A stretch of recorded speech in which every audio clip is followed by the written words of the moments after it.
Hi everyone, এখন আমরা পাতা মাছের কাছে চলে এসেছি। আমার এত ভালো লাগছে, এইটা আসলে বলে বোঝানো যাবে না যে কতটা ভালো লাগছে। সমুদ্রের কর্নারে আমাদের হাতের কাছে পাতা মাছ, শার্ক মাছ, মানে ভাবতেই অবাক লাগছে। অনেক সুন্দর লাগতেছিল, মানে ভিডিওতে তো যতটা সুন্দর না লাগতেছিল, সামনাসামনি যে কি সুন্দর লাগতেছিল, অপূর্ব একটা দৃশ্য।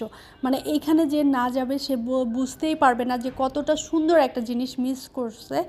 আর পাতা মাছগুলা, এই যে শার্ক মাছটা ধরলে একটু হাতের মধ্যে খসখসা লাগতেছিল, আর পাতা মাছটা এত সফট ছিল, আমার মন চাচ্ছিল যে ওকে আমি সবসময় ধরেই রাখি পাতা মাছটাকে।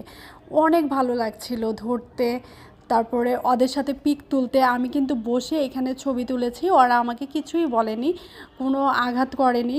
অনেক ভালো লাগতেছিল। একদম সাইডে দেখেন সমুদ্রটা কতটা দূরে, আর ওরা একদম সমুদ্রের কর্নারে চলে এসেছে।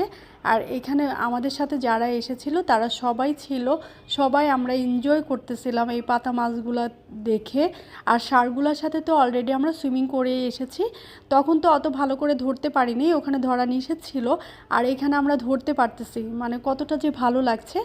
আর এই পাতা মাছের লেজটা একটু ধারালো, ভালোই ধারালো, পায়ে লাগলে পাটা কেটেও যেতে পারে, এর জন্য আমরা একটু সাবধানে ছিলাম। কিন্তু খুবই ভালো লাগছিল। আর এই মাছটা দেখেন, ওর কিন্তু আবার লেজ নাই, একটা পাতা মাছের লেজ ছিল না। আর ষাঁড়গুলোও পাতা মাছের সাথে সুন্দর করে খেলতেছিল। আর ওদের চোখ আছে, ঠোঁট আছে। আমার এত ভালো লাগছে এটা দেখে। এখানে